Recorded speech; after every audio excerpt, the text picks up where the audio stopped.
이제 소리를 좀 줄이겠습니다. 자, 우리 지난번에 한 거는 그 창세기 6장 그 화이트 주석을 지금 보고 있는데 이제 3절까지는 봤어요. 이제 오늘 4절부터 들어갈 건데 지난번에 우리 본 것 중에 그 3절의 마지막 부분에 보면 여기 노아 시대에 싸우셨던 그리스도라고 이렇게 나와요. 근데 여기 보면 어떤 내용이 좀 나왔었는데 놓치고 그냥 갔길래 그래서 이제 그 부분을 좀 말씀을 드리고 가려고 하는데 하나님의 아들이 나타나셔서 하시는 일이 뭐냐면 마귀의 일을 멸하려는 게 하나님 아들께서 하시는 일이에요. 즉 예수님께서 하시는 일은 뭐냐면 마귀의 일을 멸하려고 하는 거예요. 마귀의 일을 사라지게 없애려고 하시는 거예요. 근데 그 마귀의 일이라는 게 어디서 벌어지는 일이에요? 우리의 마음속에서 벌어지는 일이에요. 그래서 예수님께서 정작 진짜 없애고 싶은 그 마귀의 일은 어디에 있다? 우리 각자의 마음 가운데서 벌어지는 마귀의 그 역사함을 없애려고 하시는 거예요. 그런데 예수님이 우리의 동의 없이 그거 할 수 있어요, 없어요? 우리에게 분명히 자유의지를 주셨고, 우리가 하나님께서 원하시는 대로 하실 수 있게끔 하나님께 내어드리는 그런 선택을 우리가 해야 예수님이 우리 마음속에서 이 사단이 역사하는 이 일에 있어서 정결하게 하는 작업을, 그 마귀의 이 역사를 그 멸하는 작업을 하실 수 있어요. 근데 우리가 예수님을 선택하고 예수님께 우리 마음을 내어드리는 일을 하지 않으면 예수님께서 우리 마음속에서 일어나는 저 마귀의 일을 멸할 수가 없게 돼요. 그래서 예수님께서 우리 마음 가운데서 마귀의 일을 멸하시면 나오는 그 결과가 뭐예요? 그게 바로 마음의 평안이에요.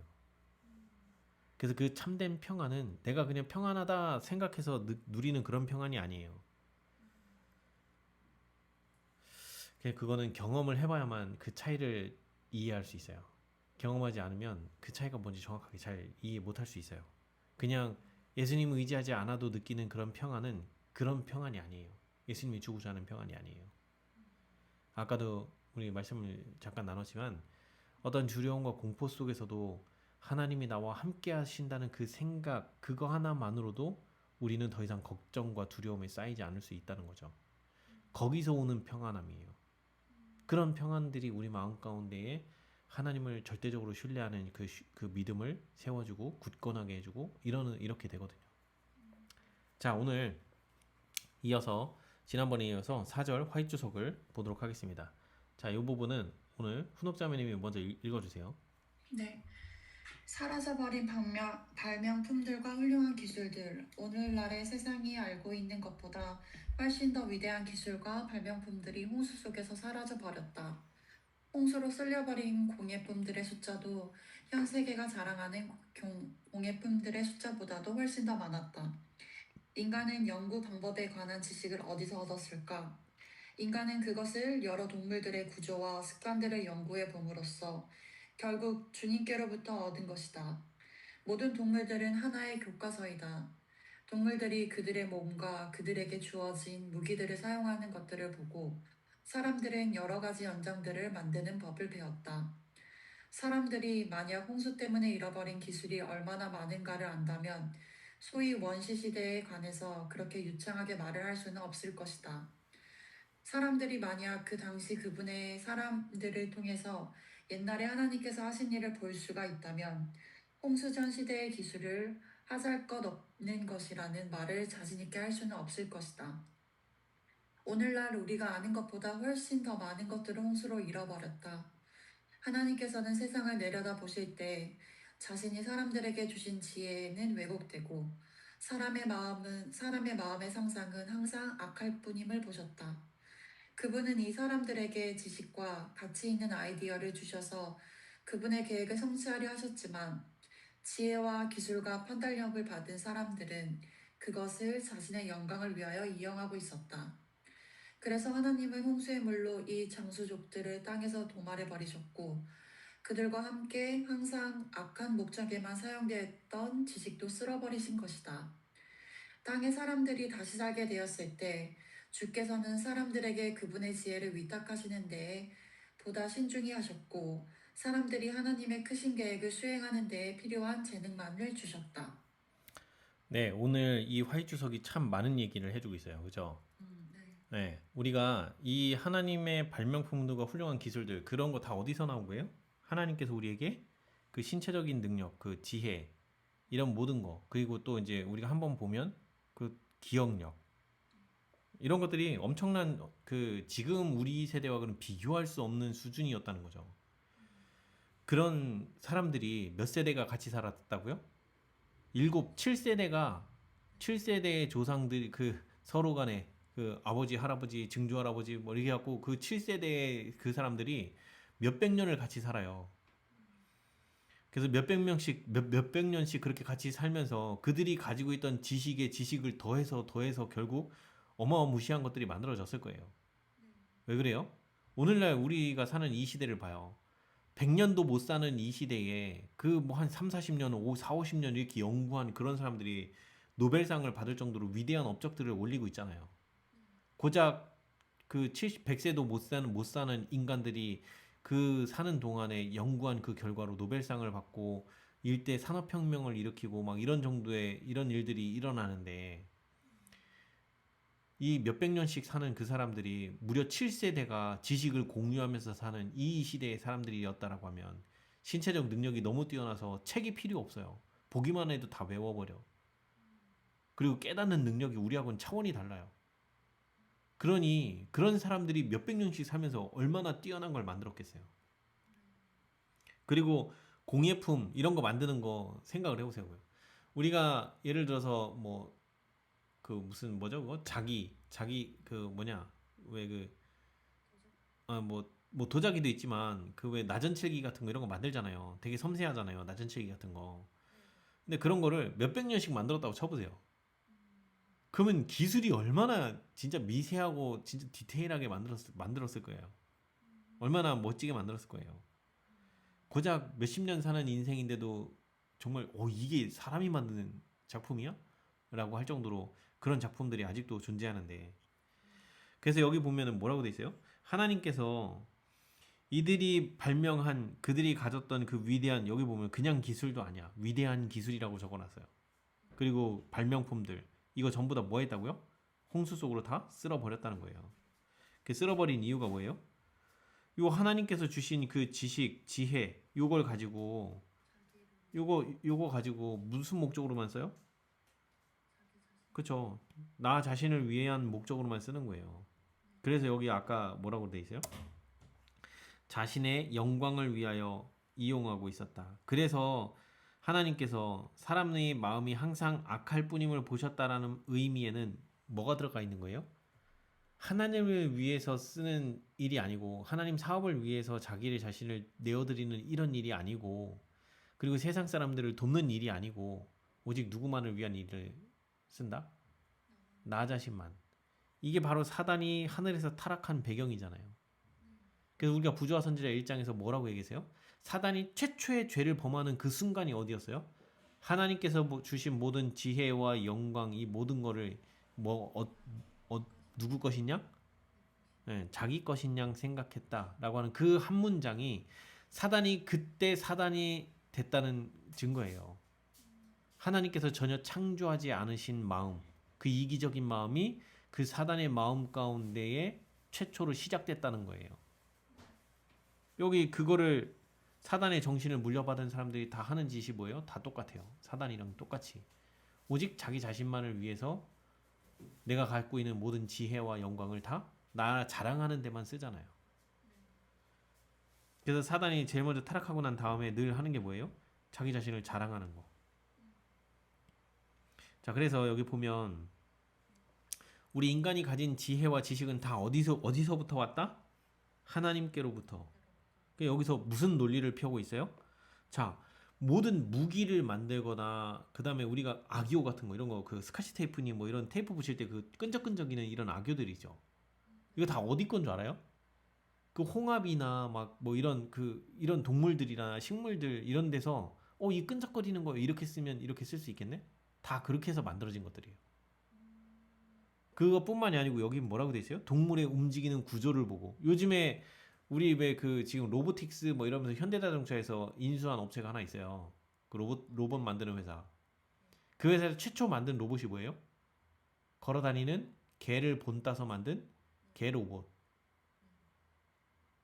그런 거 왜 만들어요? 그러니까 가장 봤을 때 인간이 봤을 때 사람을 처음부터 두 발로 세워서 만드는 게 쉽지가 않아. 그러니까 네 발로 균형지게 걷고 하는 게 오히려 더 안정적이야. 그런데 네 발로 걷는 동물 중에 가장 가까운 동물이 누구예요? 개. 우리 옆에 살잖아요. 관찰하고 이 개가 어떻게 움직이고 어떻게 그 이 근육들을 활용하고 그런 걸 보고 본따서 만든 게 그 로봇이에요. 그러니까 사람이 처음부터 무에서 유를 만드는 경우는 없어요. 그러면 그건 누가 하시는 거예요? 무에서 유를 만드는 건 창조주 외에는 하는 사람이 없어요. 그러니까 모든 인간들은 하는 게 뭐냐면 자연계와 천연계와 그 식물, 동물 이런 것들을 바라보고 또는 하늘에 그 일어나는 자연 현상 뭐 이런 여러 가지 우리 주위에 있는 모든 것들을 우리 눈으로 보고 듣고 만지고 그 냄새 맡고 하는 이 모든 오감들을 통해서 느낄 수 있는 모든 걸 통해서 보고 뭐 본다고 그걸 응용해서 만들고 이렇게 하는 거예요. 그 우리 그 뭐죠? 그 무기 만들 때 뭐가 이렇게 폭발하고 터지잖아요. 그거 어떻게 만들었을까요? 그런 벌레가 하나 있어요. 이 벌레가 똥구멍에서 불을 내뿜는데 그럼 벌레가 원래 안에 내부에 불을 가지고 있는 게 아니잖아요. 이 벌레가 두 가지의 화학 물질을 가지고 있어요. 그래서 자기를 위협하는 그 적이 나타나면 어떻게 하냐면 바로 그 적이 자기를 잡아먹으려고 가까이 올 때 그 화학물질 두 개를 동시에 내뱉으면서 순간적으로 이 두 개가 결합하면서 확 불이 나요. 근데 그 불이 순간 백몇 도인가 몇백 도까지 올라간다고 하더라고요. 백몇 도인가 아무튼 엄청나게 뜨거워진대요. 그래갖고 동물이 잡아먹으려고 왔다가 그 불 한 방 탁 맞고 나면 다 도망가는 거예요. 그러니 이 로켓 발사할 때 그 1단 로켓의 그 엔진 점화할 때 보면 여러 가지 화학 물질을 동시에 적절하게 딱 배합을 해야지 1단 로켓이 안 터지고 그 추진력을 얻을 수 있는 거예요. 이게 다 그런 원리예요.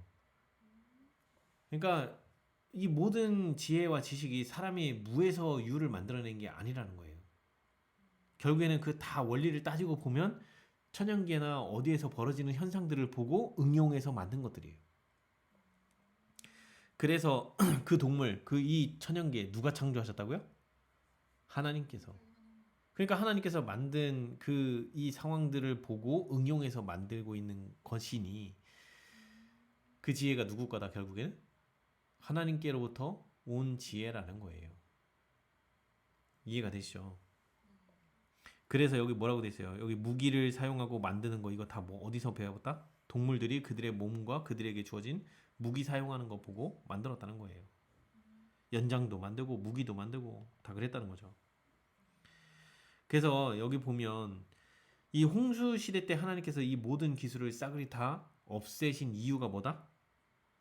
아무리 하나님께서 지혜를 주시고 뛰어나게 만들어도 뛰어나게 만들고 지혜를 주시면 주실수록 인간들은 뭐 하더라? 항상 마음이 어땠다?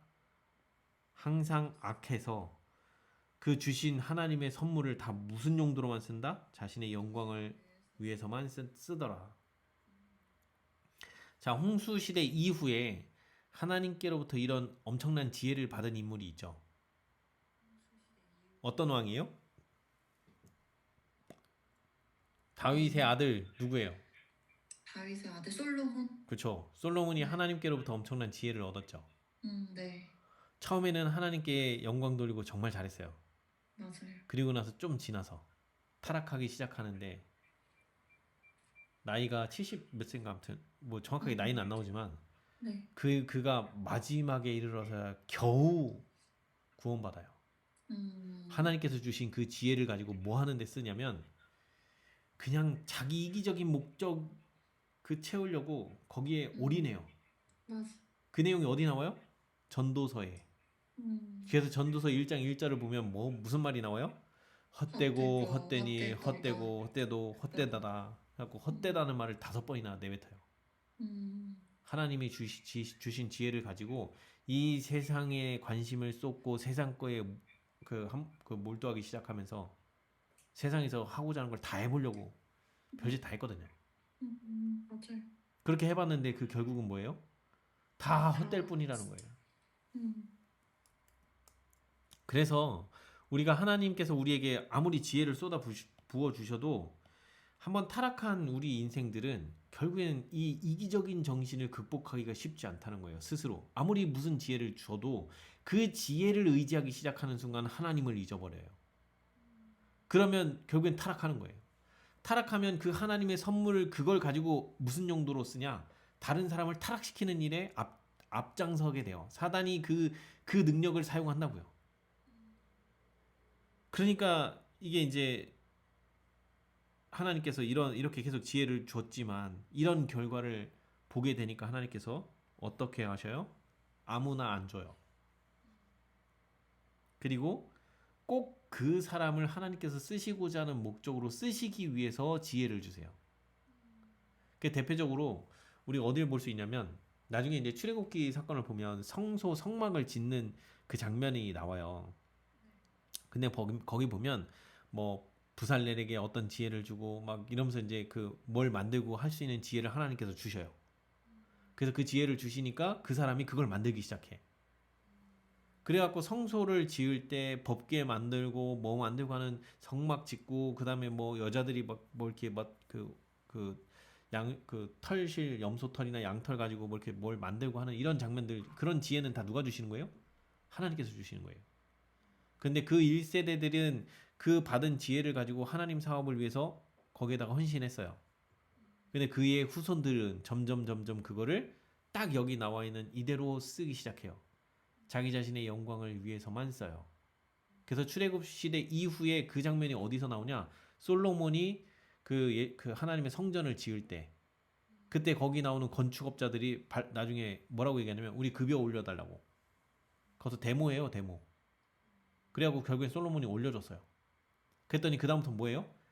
그 자기 조상들이 하나님께로부터 받았던 그 건축하는 지혜며 뭐 이런 뭘 만들고 하는 그 지혜를 다 자기 부를 축적하는 목적으로만 쓰는 거예요. 나중에 솔로몬 장면을 보면 거기 읽어보면 그 내용이 그대로 나와요. 하나님께서 부살렐에게 주셨고 또 누구에게 주셨던 그런 지혜들 그의 후손들이었던 이 사람들이 결국에는 이렇게 그 지혜를 사용하더라라고 그 솔로몬에 대한 이야기가 나올 때 그 얘기가 나와요. 그러니까 아무리 그 하나님께서 이런 지혜를 이런 선물을 주신다 하더라도 이 우리 마음이 하나님께 내어드리지 않으면 우리 마음은 나 자신을 위해서만 쓴다는 거예요. 심지어 그 지혜를 받았던 그리고 그렇게 하나님께 헌신했던 그 솔로몬조차도 세상에 눈이 돌아가 버리고 그 미혹당하고 그 와이프들이 그 전부 다 이방 여인들이고 우상 숭배하는 사람들 그들과 점점 가까워지고 그리고 이제 점점 하나님을 의지하기보다는 인간적인 내 생각대로 이렇게 하는 것이 하나님의 뜻일 거야 라고 하나님의 의도는 전혀 물어보지 않고 그냥 내 생각대로 이게 하나님의 뜻이야 라고 하면서 하는 이 모든 것들 그러면서 점점 하나님을 의지하는 정신은 사라지고 다 내가 하는 일이 벌어져요. 문제는 자기 자신이 그걸 깨닫기가 어렵다는 거예요. 내가 지금 하나님께로부터 멀어지고 있다는 사실을 자기 스스로 깨닫는 게 어려워요. 안 돼요, 그게. 그래서 우리는 어디로 돌아가야 돼요? 말씀을 그래서 봐야 돼요. 주야로 묵상하라라고 하는 말이 그래서 주어진 거예요. 나 스스로 내가 지금 타락하고 있는 걸 내가 깨닫는다고 하면 그 길 계속 선택할까요? 안 할까요? 한번 하나님께 마음을 내어드리고 그랬던 사람이 내가 지금 타락하고 있네. 이거 지금 물러가고 있네. 자꾸 이 생각이 들고 이게 깨달아지면 계속 그 길 갈까요? 멈추고 돌아서려고 할까요?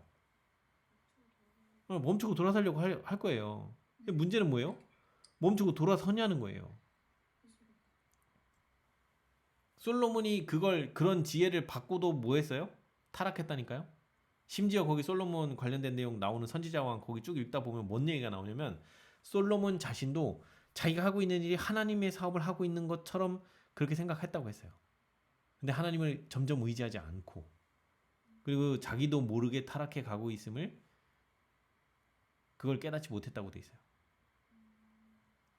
아니 그 지혜를 받은 솔로몬조차도 그런데 오늘날 우리는 솔로몬 같이 지혜롭지 않잖아. 그럼 우리는 얼마나 너무 빨리 속겠냐고. 알겠죠? 내가 타락하는 줄도 모르고 타락할 거예요. 그러니까 뭐 하라고요? 내가 지금 범죄하고 있는지 아닌지를 날카롭게 깨닫게 해주는 이 말씀을 가까이 하지 않으면 금세 부패해져요. 내 마음은 금세 부패해지고 금세 내 뜻대로 해버리고 만다는 거예요. 자, 그래서 여기 하나님께서 이제 그 다음에 사람들에게 이런 지혜를 주셨지만 그들이 이 하나님의 선물을 왜곡하고 그렇게 하다 보니까 하나님께서 이제 어떤 식으로 그렇게 해요? 이 홍수 사건으로 이 장수족들을 도말하고 그 시대의 사람들을 도말하고 난 다음에 이 하나님께서 그동안에 그 사람들에게 주었던 무엇도 쓸어버리셨다? 지식도 쓸어버리셨다. 완전히 단절시켜 버렸죠. 후세대들이 그 지혜와 지식을 받아서 그걸 가지고 또 다시 자기 자신의 이익만을 추구하면서 하나님을 버리고 떠날 걸 아시기 때문에. 그래서 여기 뭐라고 돼 있어요? 땅의 사람들이 다시 살게 되었을 때 주께서는 사람들에게 그분의 지혜를 위탁하시는 데에 보다 어떻게 했다? 신중히 하셨고 그 다음에 어떻게 해요? 사람들이 하나님의 크신 계획을 수행하는 데에 필요한 재능만을 주셨다. 그래서 오늘날 우리가 사는 이 시대는 사람들이 각기 다른 달란트들을 가지고 있고 그 다른 달란트를 가진 사람들이 합쳐져야만 하는 시대예요. 그게 합쳐지려면 뭐가 합쳐져야 돼요? 우리의 마음과 생각이 같은 사상을 품어야 합쳐져요. 지금 우리가 그런 시대를 살아야 그래서 우리 그 마지막 때에 평신도와 진짜 목회자가 연합이 일어나서 한마음 한뜻이 돼서 마지막에 세천사의 기별을 외치게 돼 있거든요. 그런 연합이 일어나야 돼요. 근데 그런 연합이 일어나려면 목회자도 평신도도 다 뭘로 통일돼야 돼요? 예수님과 같은 사상으로 통일이 돼야 돼요. 우리 마음이 그 예수님의 마음을 받아서 그 이타적인 마음과 그 이타적인 정신이 우리 마음 가운데에서 나와져야 하나로 합쳐질 수 있어요. 아시겠죠? 뭐 때문에 그래요? 하나님께서 지혜를 어떻게 하시기 때문에 이제 그 전 시대에 모든 지혜를 한 방에 그 사람에게 다 주고 또 이 사람에게도 모든 지혜 주시고 그렇게 했던 그 결과가 어떻게 됐다? 사람들이 그걸 오직 자기의 이익만을 추구하는 목적으로만 사용하면서 죄악이 온 세상을 뒤엎어 버렸다. 그렇기 때문에 이제는 어떻게 하신다? 하나님의 크신 계획을 수행하는 데 필요한 재능만 주신다. 그래서 각 사람에게 주시는 재능이 다 다르다. 그래서 우리에게는 반드시 연합이 필요하다. 그리고 하나님께서는 연합할 걸 예언을 해놓으셨다. 그렇게 해서 우리가 온전한 연합이 이루어지려면 어떻게 해야 된다? 하나님께서 주시는 이 마음을 받아야만 하나로 연합될 수 있어요. 내가 아버지 안에, 너희가 내 안에, 내가 너희 안에. 이거 다 뭔 말이라고요? 우리가 같은 사상이기 때문에 가능하다고요. 물리적으로는 도저히 예수님 안에 들어갈 수 있어요? 예수님이 내 안에 들어올 수 있어요? 물리적으로? 불가능해요. 근데 그 말씀은 뭐예요? 물리적인 이야기가 아니고 하나님의 말씀을 가까이 하고 하나님 말씀 속에서 비춰지는 그 사상, 죄와 선, 어느 것이 더 옳은 것이고 어떻게 하는 것이 죄고 어떻게 하는 것이 선인지를 분별할 수 있는 능력을 자꾸 받다 보면 죄 짓는 거에 민감해지기 시작하고 어떻게 하는 것이 하나님의 뜻에 따르는 것인지를 깨닫고 그 뜻대로 행했을 때 오는 그 행복감과 평안과 이런 쉼, 이 둘의 차이를 이제 명확하게 구별하기 시작하면서 하나님 사업에 내 마음을 더 내어드리기를 기뻐하고 즐거워하는 사람들로 변화되고 바뀔 거라는 거예요. 그런 사람들이 될 때 우리가 하나로 연합될 수 있어요. 그래서 이 사상이 하나로 연합될 수 있는 유일한 방법은 뭐냐면 그 같은 사상에 물든 사람들은 얘기하다 보면 같은 부류라는 걸 알게 돼요. 아, 이 사람도 이런 마음으로 그렇게 하고 있구나 라는 걸 알게 돼요. 이제 그럴 때 왜 예수님이 우리는 한 형제라고 했는지 그 말이 이해가 돼요. 피가 다르고 나의 족보가 다 달라. 그런데 우리가 예수님 사상으로 같이 물들었을 때 말하고 행동하는 게 거의 비슷해요. 그래서 깨닫게 돼요. 아, 이래서 하나님께서 우리는 한 형제라 하신 말씀이 이거구나. 우리가 한 가족인 이유가 이거구나. 같은 방향을 바라보고 같은 사상을 갖고 같은 목적으로 같은 분야의 일을 하고 있으니까. 재능은 각자 다르지만 서로를 위해서 도울 수 있고 서로를 위해서 쓰일 수 있고 그래서 마지막 때 그 직전에 일어나는 게 뭐냐면 내가 가진 거 다 내놓고 서로 나누고 그러면서 우리가 하나로 뭉쳐서 사는 그 사도행전 때 일어났던 예수님이 그 십자가에서 죽으시고 난 다음에 제자들이 성령을 받고 났을 때 그때 예수님을 믿는 사람들이 다 자기 거 내놓고 그러면서 이제 다 같이 공동체를 위해서 사는 그런 삶이 마지막 때 한번 재현될 거예요. 그런 일이 일어나려면 반드시 사상의 통일이 일어나지 않으면 불가능합니다. 자, 우리 이어서 우리 효은 자매님이 여기 뒤에 읽어주세요. 한 세대가 지나고 또 한 세대가 뒤를 연이을 때마다 참 지식은 점차 줄어들었다. 하나님의 지식은 한이 없으시고 땅 위에 살았던 첫 번째 사람들은 세상을 창조하신 그 무한하신 하나님께로부터 가르침을 받았다. 그 무한하신 지혜의 근원에서 직접적으로 지식을 전수받은 사람들의 지식에는 아무런 결함이 없었다. 노아에게 하나님은 그 거대한 방주를 만드는 법을 가르치셔서 자신과 그 가족의 생명을 구원케 하셨다. 그분은 또 모세를 가르치셔서 성막을 만들고 성소를 장식하는 데 쓰이는 여러 가지 정교한 일을 하게 하셨다. 하나님은 다윗에게 솔로몬이 지은 데 성전의 모형을 주셨다. 도안과 기술들에 있어서 최고 수준의 사람들만 그 일을 하게 하도록 허용되었다. 대성전을 짓는데 사용된 돌들은 그곳에 가지고 오기 전에 제자리에 정확히 맞도록 준비되었다. 이렇게 해서 대성전은 도끼 소리 하나, 망치 소리 하나 없이 축조되었다. 지금까지 세상에서 그처럼 아름답고 화려하고 돈이 많이 든 건물은 찾아볼 수가 없다. 물론 지금 우리는 그때 사람들이 갖고 있지 않은 많은 발명품들과 기기들을 가지고 있다. 그때 사람들은 그런 것이 필요 없었다. 땅이 저주 아래 머무르고 있는 시간이 길어지면 길어질수록 사람이 땅을 경작하여 소축을 내는 데 더욱 큰 어려움을 겪게 되었다. 지금까지 토양은 계속 황폐되어 있고 노동력은 배로 더 들어야 하기 때문에 하나님께서는 저주 아래 신음하고 있는 대지 위에서 힘들며 노동하는 사람들의 짐을 가볍게 해주시려고 기구들을 만드는 재능을 가진 사람들을 일으키셨다. 하지만 발명품들이라고 모두 다 하나님께서 하신 것은 아니다. 사탄은 광범위하게 사람들의 마음을 지배하고 움직여 새로운 발명을 하게 하고 이로 인하여 하나님을 잊어버리게 해왔다. 지적 능력은 홍수전 사람들과 현대인들과는 비교할 바가 못된다. 지금 우리가 소유하고 있는 것보다 훨씬 더 많은 옛 기술들을 잃어버렸다. 왜냐하면 퇴화되어 가는 이 시대에 사람들이 갖고 있는 솜씨와 기술은 거의 10세기 가까운 세월의 수명을 누렸던 강인한 체력을 가진 사람들이 갖고 있었던 지식과는 비교할 바가 못되기 때문이다. 홍수전 사람들은 수백 년씩 살았고 100살쯤 되는 사람은 청년에 불과하였다. 그토록 장수한 사람들은 건전한 신체에 건전한 지성을 소유하고 있었다. 그들의 육체적, 정신적 힘은 너무나 엄청나서 지금같이 유약한 시대의 사람들이 가진 힘과는 비교할 수 없는 것이었다. 홍수전 사람들은 거의 1000년 가까이 지식을 습득하였다. 그들은 60세가 지나 100세 가까운 나이가 되어야 비로소 활동을 시작하였다. 지금 사람으로 말하자면 가장 장수하는 사람이라 할지라도 그들의 짧은 삶을 마치고 역사의 무대에서 사라져갈 나이인 것이다.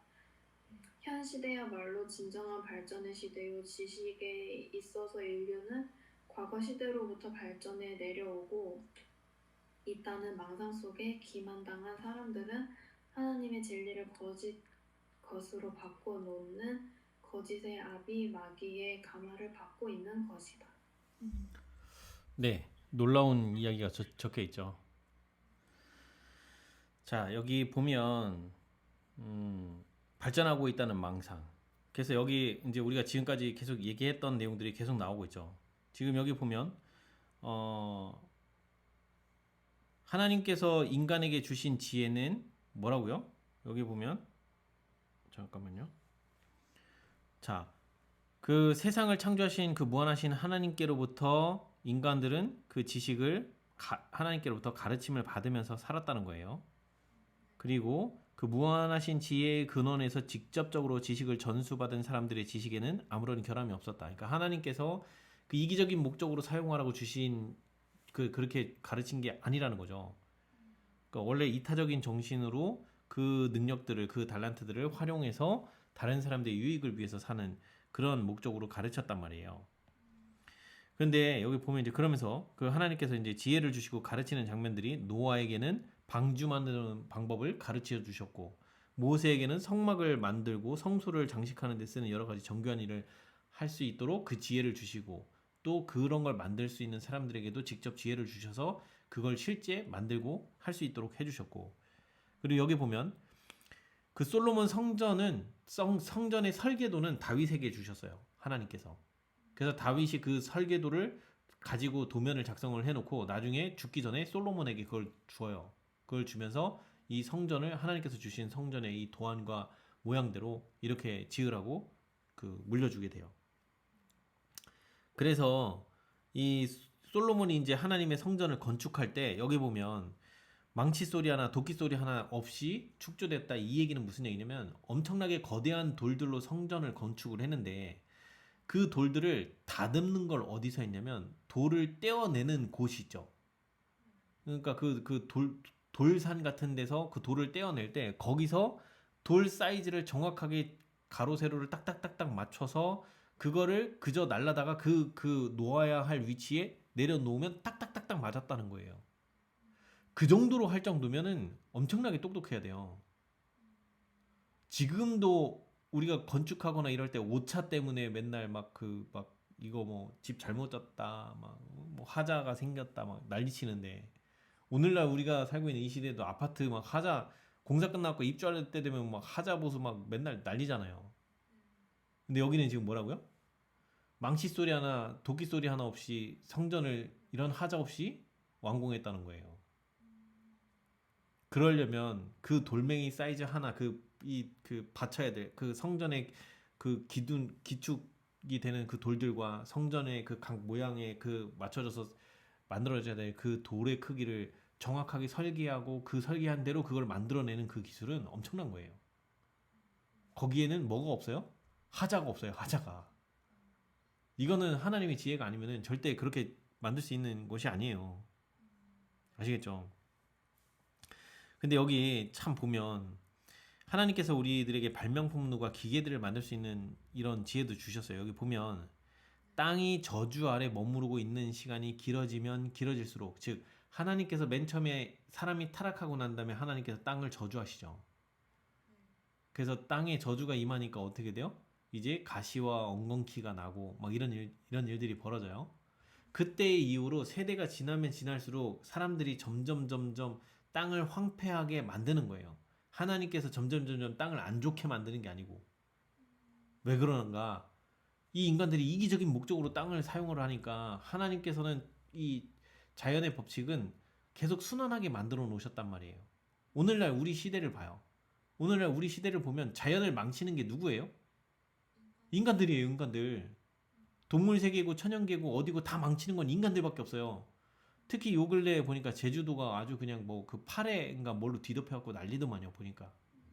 근데 그 원인이 뭐예요? 양식장 때문에. 그 양식장에서 주는 그 고유기물, 아무튼 고농도의 유기물 그거를 사료로 주면서 그게 정화되지 않고 그대로 바닷물로 흘러가니까 그게 질소 막 이런 것들이 잔뜩 담겨져 있다 보니까 질소를 먹고 자라나는 그 바다 식물들이 엄청나게 번성한 거예요. 근데 그들이 엄청나게 번성하니까 무슨 일이 벌어져요? 생태계가 깨져버린 거예요. 바다가 정화되고 그 여러 그 물고기와 그 여러 가지 그 청소하는 물고기부터 뭐 이런 저런 거 막 다 이것들이 순환하고 선순환 사이클이 계속 돌아서 바다가 정화되고 계속 깨끗함을 유지할 수 있는 비결이었는데 이런 사이클들이 깨져요. 근데 이 양식장 누가 하는 거예요? 인간이 하는 거잖아요. 무슨 목적으로? 돈 많이 벌려고. 돈 많이 벌려고. 결국에는 망치는 건 뭐 때문이라는 거예요. 이기심 때문이라는 거예요. 인간의 이기심이 이 땅에 가득하면 가득할수록 곳곳에 이 땅이 저주 아래 머무르게 되는 거예요. 그게 세대를 반복하고 반복하면 그 이기심이 점점 겹겹이 쌓이고 그들이 행한 그 일들로 인해서 점점 파괴가 일어나고 그 이 자의 그 뭐야 이 자연계가 회복할 수 있는 이런 것들이 점점 끊어지고 그러니까 당연히 경작해도 소출을 내는 게 안 되고 오늘날 사막이 괜히 만들어졌겠어요? 하나님께서 사막을 만들고 싶어서 만드셨을까요? 처음에 에덴은 어떻게 만들어 주셨다고요? 하나님 보시기에 좋았더라. 거기에는 모든 동물과 생물들이 고통 없이 살 수 있는 그런 지구를 만드셨단 말이에요. 이 지구에 사막이 왜 있었겠어요? 결국에는 이 땅이 저주 아래 머무르고 있는 이 시간이 길어졌고 그 이기적인 목적으로 사람들이 계속 파괴 행위를 해왔기 때문에 결국에는 오늘날 우리가 물려받은 지구의 모양이 우리가 태어날 때부터 아 지구가 원래 이런가 봐가 아니라는 거죠. 성경은 그걸 얘기하고 있는 거예요. 그래서 지금까지 여기 뭐라고 돼 있어요? 지금까지 땅은 계속 황폐되어 왔고 땅이 황폐되니까 우리가 똑같은 한 평에서 나오는 수확량이 많을까요? 적을까요? 적어지죠. 그러니까 어떻게 해요? 노동력이 배로 들어가는 거예요. 그러니까 하나님께서 그걸 보시고 이 저주 아래서 힘들게 정말 노력을 해도 소출이 얼마 안 되고 배고픔과 가난에 쪄들고 그 신음을 하고 있으니까 어떻게 한다고요? 하나님께서 여기 보면 기구를 만드는 재능을 가진 사람을 일으키셨다. 왜요? 그들의 그 노동하는 사람들의 짐을 가볍게 해주시려고. 이 하나님의 마음이 보이세요? 저주 아래 신음하고 있는 대지 위에서 힘들여 노동하는 사람들의 짐을 가볍게 해주시려고. 그 이기적인 마음을 가지고 있는 죄인들임에도 불구하고 그들이 그렇게 애쓰고 고생하는 거 보면 마음이 아파서 그들의 그 고통을 조금이라도 줄여주려고. 그래서 재능을 주셨더니 어떻게 하더라? 이기적인 정신을 가지고 자꾸 살면 누가 나의 주인이 된다고요? 사탄이 나를 점령한다고요. 내 사상을 좀먹고 나를 이제 그 사상에 물들게 하면 이제 사탄이 조종하는 대로 조종을 당하는데 나는 그 조종 당한다는 걸 깨달아요? 못 깨달아요? 못 깨달아. 그러니까 내가 가진 재능을 사탄이 원하는 대로 쓰고 있는데 그건 누구를 위해서 쓴다? 나 자신을 위해서 열심히 내가 가진 재능을 가지고 막 만들고 막 하고 있는데 그게 사탄이 좋아하는 바더라 라는 사실을 전혀 못 깨닫는다. 그러니까 하나님께서 주신 지혜를 가지고 있는 사람을 사단이 타락하게 만들어서 그놈의 사상을 내가 딱 그 사단이 그거를 그 틀어지고 얘를 조종할 수만 있으면 그 다음부터는 그 재능은 누구 거예요 이제? 사탄이 마음대로 주무를 수 있는 재능이 돼요. 그래서 사탄은 처음부터 재능을 누구한테 주는 능력이 없어요. 애초에. 아시겠죠? 그 모든 지혜와 그 재능들은 다 하나님께로부터 오는 건데 그 지혜와 능력과 달란트를 받은 사람들이 타락함으로 인해서 그 재능들이 다 사탄이 쓰는 도구가 돼버리는 거예요. 그래서 그걸 무슨 목적으로 쓰더라? 자기도 멸망할 뿐만 아니라 남도 멸망하는 목적으로만 쓰여지더라. 그러니까 하나님께서 이 지적 능력을 아무한테 막 주고 그렇게 하면 어떻게 된다? 다시 한번 대홍수가 이 세상에 물결치며 덮어야 된다. 그러니까 하나님께서 아무나 줄 수가 없는 거예요. 여기도 나오죠. 지적 능력은 홍수전 사람들과 현대인들과는 비교할 바가 못 된다. 왜요? 홍수전 사람들은 수백 년씩 살았고 한 100살쯤 돼야 이제 겨우 청년에 불과했고 그들의 육체적 정신적 힘이 너무나 엄청나서 지금과 같이 유약한 시대의 사람들이 가진 힘과는 비교할 수도 없었대요.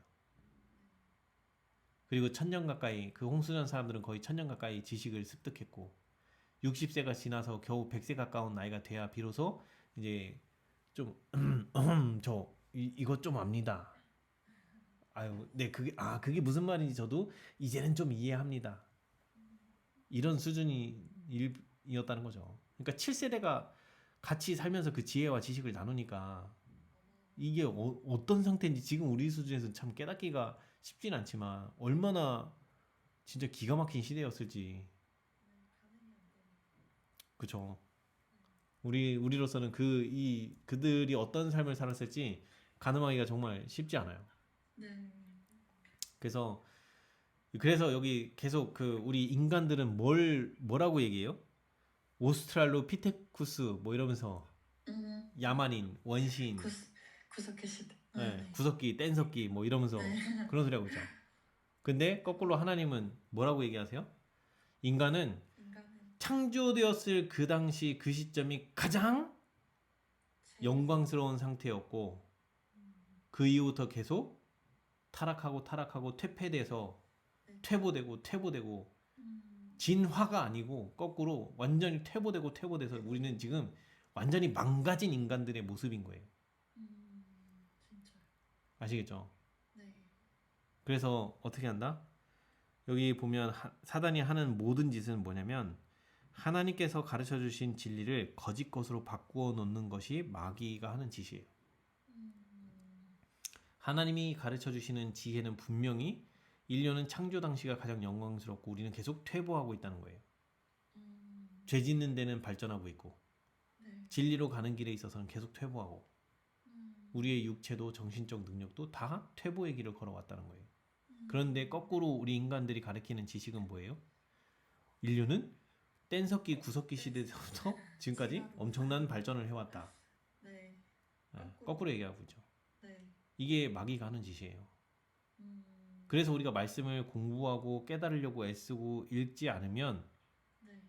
이 마귀가 하는 거짓말이 그럴싸한 거짓말들이 되게 많아요. 속아 넘어갈 것 같아요. 예, 그냥 속아요. 네, 맞아요. 근데 문제는 속았는데 속은 줄 모른다. 모른다. 이게 더 심각한 거예요. 자, 여기 보면 또 한번 이거 훈옥자매님 읽어주실래요? 잠깐만요. 네. 첫째 부활 때 모든 사람들은 시들지 않을 꽃들 같이 일어날 것이지만 둘째 부활 때에는 모든 사람에게 저주의 흔적이 보일 것이다. 누구보다 그들이 무덤에 내려갈 때의 모습으로 나오게 된다.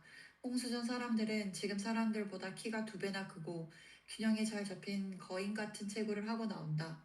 홍수의 세대를 거듭하는 동안 체구는 점차로 작아졌다. 네, 여기 지금 우리가 가진 그 의문들이 다 풀어질 수 있는 말씀이 여기 나와요. 자, 여기 보면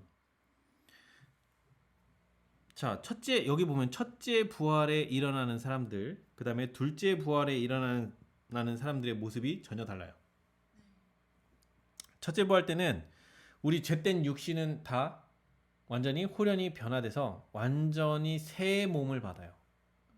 영광의 빛으로 둘러싸인 옷을 입게 되고 그리고 완전 천사들과 그런 같은 모양으로 우리의 몸이 완전히 다 바뀌어요. 그때 죄가 완전히 없는 육체를 받아요.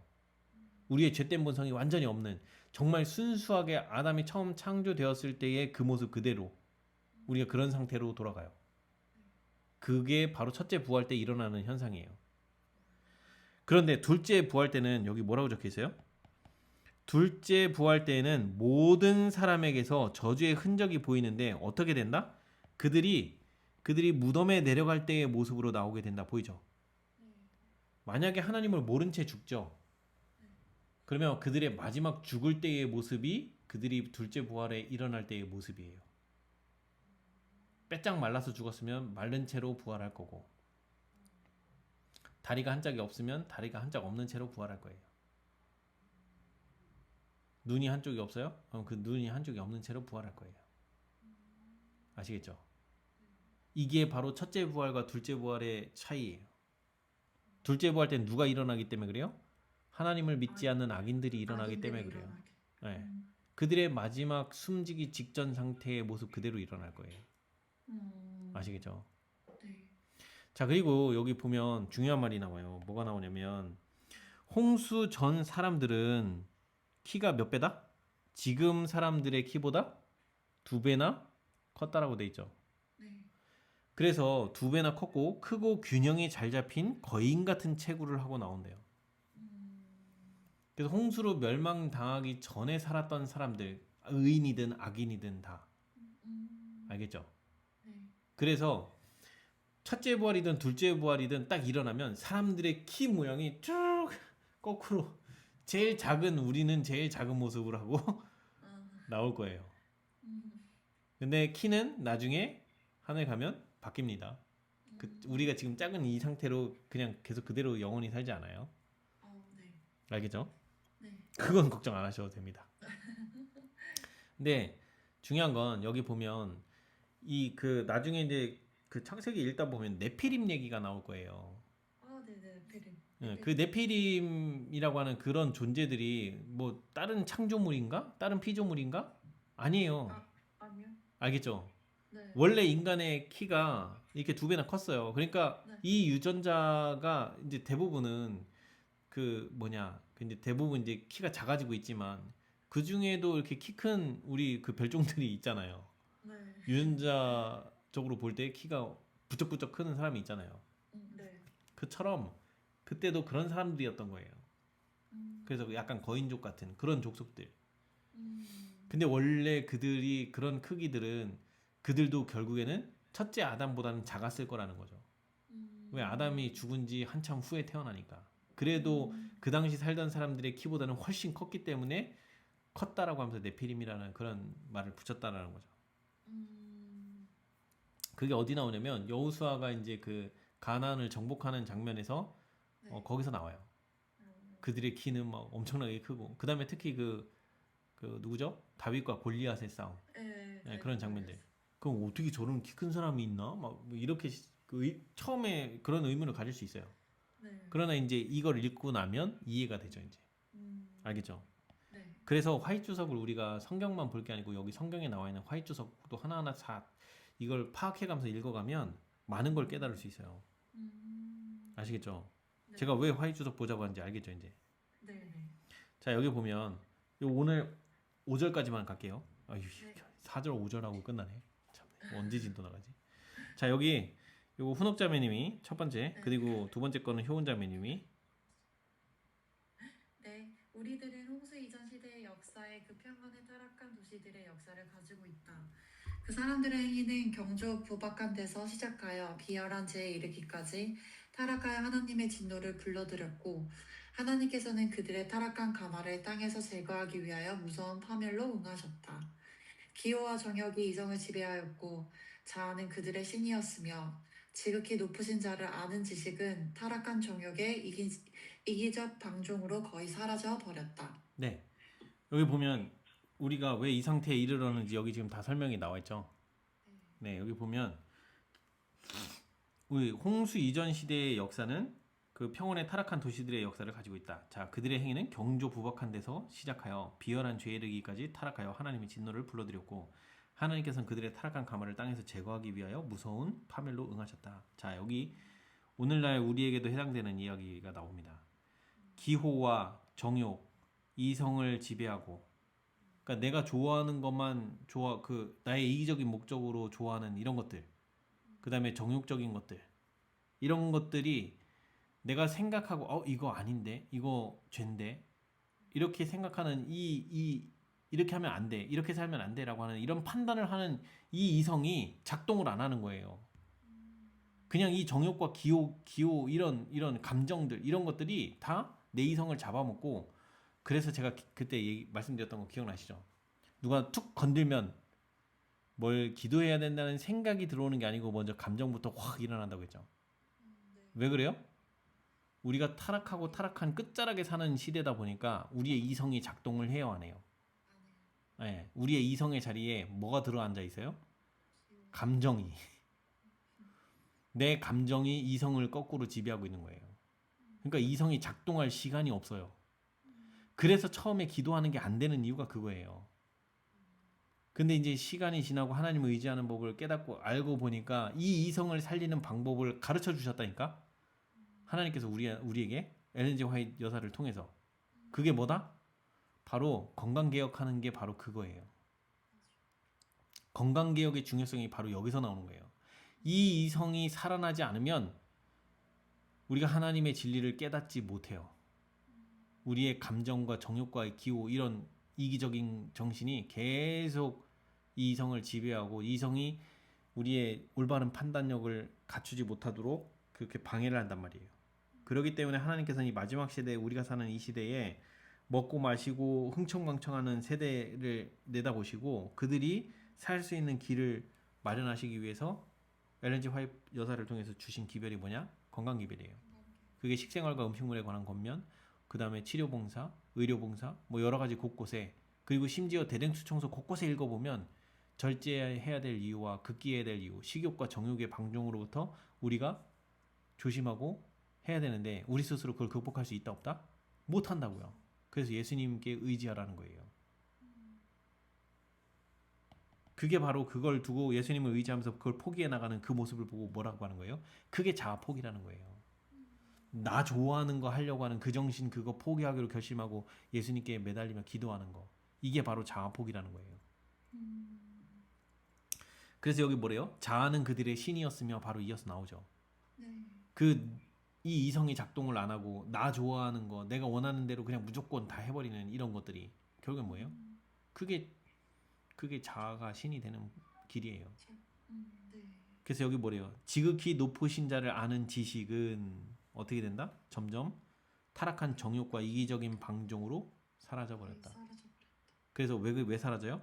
이성이 제대로 작동을 안 하기 때문에 그런 거예요. 그러니까 그 훈옥 자매님이 말씀을 읽었을 때 마음이 평안해지고 그 말씀 속에서 뭔가 그거를 이게 받아들이는, 그리고 말씀을 한 2시간 정도 읽었는데도 전혀 지루한 느낌 없이 그렇게 읽은 그 마음이 바로 뭐예요? 이성이 살아나고 있다는 증거예요. 이게 점점 이성이 살아나기 시작하죠. 무슨 일이 일어나냐면 말씀들이 자꾸 더 깨달아지고 알게 돼요. 깨닫고 알게 되면 알게 될수록 내 삶 속에서 자꾸 뭐가 죄인지를 점점 분별하게 되고 알게 돼요. 그러면 자꾸 죄를 저항하고 예수님을 의지하려고 하는 정신이 자꾸 일어날 거예요. 그게 바로 이 이성이 살아난다는 증거예요. 뭐라고 있기 때문에? 병행하고 있기 때문에, 말씀과 건강기억을 병행하고 있기 때문에 그런 거예요. 하는 만큼 본인에게도 이득이고, 네, 좋습니다. 아무튼 자, 그 뒤에 거 그 효은자매님 읽어주실래요? 네, 홍수전 시대 사람들의 죄는 원래 하나님의 율법과 일치되는 것들을 그릇 사용하는 데 있었다. 그들은 자기들의 이기적 욕망을 만족시키는데 하나님께서 주신 선물들을 사용함으로써 그것들을 더럽혔다. 식욕과 비열한 정욕의 방종으로 그들의 상상력을 완전히 썩어버렸다. 홍수전 시대의 사람들은 사탄이 이끌고 다니며 조종하는 사탄의 노예들이었다. 여기 지금 뭐래요? 정말 심각한 이야기가 나오죠. 여기 지금 보면 우리가 먹고 마시는 문제가 왜 이 마지막 때에 건강기억을 주시고자 했는지 여기에 나오죠. 식욕과 비열한 정욕의 방종으로 그들의 상상력은 어떻게 됐다? 완전히 썩어버렸다. 이렇게 썩어버리니까 뭐 어떻게 된다? 사탄이 이끌고 다니며 조종하는 사탄의 뭐가 됐다? 노예들이다. 그러니까 먹고 마시는 게 얼마나 중요한 문제인지 아시겠죠? 이게 말씀 속에서 이런 경고를 만났을 때 문제는 어떻게 할 거냐는 거예요. 내 삶 속에 정말 이걸 적용할 거냐 말 거냐. 그리고 여기 지금 계속 보면 죄에 대해서 얘기를 하고 있지만 실제 여기 계속 나오는 이야기를 가만히 보면 뭐예요? 자기들의 이기적 욕망을 만족시키는데 하나님께서 주신 선물을 사용하였다. 결국에는 인간의 이기심, 나의 이기심을 채우기 위한 목적으로 사는 삶, 그게 사탄이 추구하는 정신이에요. 하나님께서는 그 이기적인 정신 네가 해결 못하니까 그 이기적인 정신대로 행하고 말하려고 할 때마다 누구 의지하라는 거예요? 예수님 의지하라는 거예요. 네. 그러면 내가 뭘 주겠다는 거예요? 이타적인 정신 주겠다는 거예요. 그 이타적인 정신, 그 마음이 들어와줘야 내가 내 욕망대로 하는 걸 멈출 수 있어요. 그래서 그렇게 하는 걸 뭘 한다? 자아포기라고 한다. 자아포기라는 말이 어려운 말이 결코 아니다. 자, 그 밑에 보면 탈선된 식욕 나오죠. 노아 시대의 사람들은 탈선된 식욕의 방종으로 인하여 타락되었기 때문에 쓸어버림을 당하였다. 그들이 멸망당한 이유가 뭐 때문이라고요? 식욕의 방종을 계속하게 되면 어떻게 된다? 자기들의 이기적인 목적으로만 살게 되고, 그렇게 되면 사탄이 이끌고 다니면서 조종하는 사탄의 노예가 되고 만다. 그 원인이 뭐더라? 시기욕의 방종. 방종. 오늘날 우리에게 주시는 최후의 경고의 기별이에요. 재림교회에 분명히 주셨는데 오늘날 우리가 이대로 살고 있는 사람은 소수에 불과하다. 많지 않다. 그래서 화이트부인이 마지막에 뭐라고 써놨냐면 네. 하늘에 많은 별들이 떨어질 거라고 돼 있어요. 그러니까 무슨 얘기냐? 재림교회 목회자들 중에 많은 수가 멸망당할 거예요. 왜냐면 하나님 말씀에 순종하지 않는 삶을 살기 때문에 그래요. 근데 그것이 먹는 문제일 수도 있고 먹는 문제가 아닐 수도 있고 그래요. 꼭 먹는 문제만 가지고 이야기하는 게 아니에요. 하나님의 진리를 잘못 전하고 있고 알지 못하고 있고 이러면 네. 누구나 다 그래요. 근데 이거는 재림교회만을 향해서 주신 그 이야기가 아니에요. 전 세계적인 교회의 목사들을 상대로도 똑같이 적용되는 이야기예요. 일반 개신교 목사들 봐요. 구약 시대의 말씀 다 버리고 쳐다도 안 봐요. 거의 다 그런 건 아니에요. 네. 구약 시대의 말씀 연구하는 분들도 꽤 많이 있습니다. 근데 분명히 돼지고기 먹지 말라고 써 있어요. 아예 구약 시대 그 레위기서나 막 이런 데 보면 돼지는 아예 돼지라고 써 있어요. 돼지 먹지 말라고. 그런데도 불구하고 뭐예요? 열심히 족발 사다 굽고 다 하죠. 그러면서 왜 먹는지 이해가 안 돼요. 그 일일교회 목사님들도 다 그 성경에 다 나와 있는데 네, 다 술 먹고 그쵸? 돼지고기 먹고 네. 제가 하나만 그들이 이야기하는 거 하나만 들려드릴게요. 율법은 폐해졌다. 예수님은 우리의 모든 죄를 다 용서하셨다. 어떻게 살아도 다 구원받는다. 이미 용서함을 받았다라고 생각을 그렇게 하는 사람들이 하네요. 대다수예요. 그렇게 하는 사람들이 대다수지만 개신교라고 해서 다 그 깜깜이 속에 있는 사람들만 있는 건 아니에요. 그 중에도 진짜 신실하게 살려고 하는 사람들이 있어요. 나중에 우리가 새천사의 기별을 외칠 때 그 사람들이 나와요. 우리보다 더 이런 밝은 빛을 몰라서 그들이 알고 있는 선에서 최선을 다해서 하나님을 섬기고 이웃을 위해서 봉사하고 정말 하나님 뜻대로 살고자 하는 사람들이 있어요. 근데 그들이 나중에 우리와 연합할 거예요. 아시겠죠? 네. 그들이 비록 몰라서 건강 문제를 몰라서 이걸 어떻게 가려먹고 하는지 몰라서 그렇게 먹고 몸이 그렇게 됐을지라도 이 건강 기별을 제대로 듣고 알 수 있는 기회가 오면 그들은 거기서 뭐 할 거예요? 순종의 길로 갈 거라고요. 자기들이 잘못된 길을 걸어왔다는 사실을 깨닫고 알게 됐을 때 돌이키려고 하는 사람들이 나온다고요. 아시겠죠? 건강교육을 모르는 사람들이 진짜 많은 거네요. 많죠. 엄청 많아요. 재림교인들은 아는데도 안 하는 사람이 많은 거고. 그러니까 벌의 그 가중 정도는 다르겠죠. 모르고 못하는 사람들이 그 벌 받는 거와 아는데 일부러 안 하는 사람들은 벌의 강도가 달라요. 그래서 재림교회는 나중에 진짜 재림교인으로서 멸망당하면 정말 그 어려운 지경에 놓일 겁니다. 근데 거꾸로 이 재림교회 주신 이 기별을 받아들이고 이대로가 이게 진짜 하나님께서 주신 말씀이구나. 그거를 삶으로 실천하고 살다 보면 점차 내 몸과 생각에 변화가 일어난다는 걸 알게 돼요. 그리고 이게 진짜 그 말씀대로 그렇게 살았더니 이게 내 몸도 건강해지고 또 이 깨닫는 능력도 확실히 달라지고. 근데 이런 것들이 자꾸 선순환 사이클이 자꾸 돌죠. 그러면은 네. 말씀을 보는 게 즐겁고 거기에서 얻는 깨달음을 얻을 때 기뻐져요. 그리고 이제 영적 식별력이 자꾸 늘어나요. 그게 무슨 이야기냐면 이게 죄된 거고 이렇게 하는 것이 하나님 뜻이고 이렇게 하는 건 죄구나. 이런 죄에 대한 민감성이 자라나기 시작해요. 그러면서 마음에 무슨 일이 벌어지냐면 전에는 죄라고 생각하지 않았던 그런 사소한 것들도 이제는 이게 죄였구나 라는 걸 알게 돼요. 그러면서 점점 심령이 어떻게 되냐면 내가 죄를 안 짓고 사는 적이 없는 거예요. 그걸 알게 돼요. 그때 그 심정이 될 때 드디어 그 사람은 뭐가 되냐면 10,000달란트 빚진 자의 심령이 되는 거예요. 내가 이 죄에서 노연할 길이 없다라는 생각을 깨닫게 돼요. 그걸 알게 돼요. 10,000달란트 빚진 자가 그 10,000달란트 빚 갚을 수 있어요? 10,000달란트가 몇 경? 60경인가 6경인가 기억이 안 나네. 엄청난 지금 만약에 1000년을 산다고 훈옥자님한테 1000살을 줬다고 쳐요. 1000년 동안 그거 갚을 수 있어요? 아니요. 절대 못 갚아요. 네. 알겠죠? 네. 그런 정도의 빚을 지고 있다는 거예요. 근데 지금 내 인생에서 살다 보니까 내가 죄의 굴레에서 벗어날 길이 있어요, 없어요? 없다는 걸 깨달았을 때 드디어 만달란트 빚진 자의 심령이 된다고요. 내가 영원히 갚을 수 없구나. 내가 이 죄 문제를 영원히 해결할 수 없구나. 그래서 예수님만이 나에게 구세주가 되시고 그분이 나의 죄짐을 짊어주신 게 나에게 얼마나 감사한 건지 깨닫게 돼요. 그래서 그분을 의지할 수밖에 없는 거예요. 그럼요. 그분을 의지하는 게 너무 기쁜 일이고 오히려 그분이 나 대신에 내 죄 문제를 해결해 주셨다는 사실에 감사한 거예요. 감사하니까 내 시간 드리고 돈 드리고 하는 게 즐거운 거예요. 이런 선순환이 돼야지 11조도 정말 기뻐 받으시는 11조도 되고 그 사람이 하는 헌신이며 이런 희생들이 하나님께 다 간합되는 그런 것들이 되는 거예요. 이런 마음으로 하지 않고 내가 11조 이만큼 벌었는데 이만큼 떼드리면 하나님께서 기뻐하신다 했으니까 드려야지. 드렸어. 근데 마음은 여전히 변화가 없어.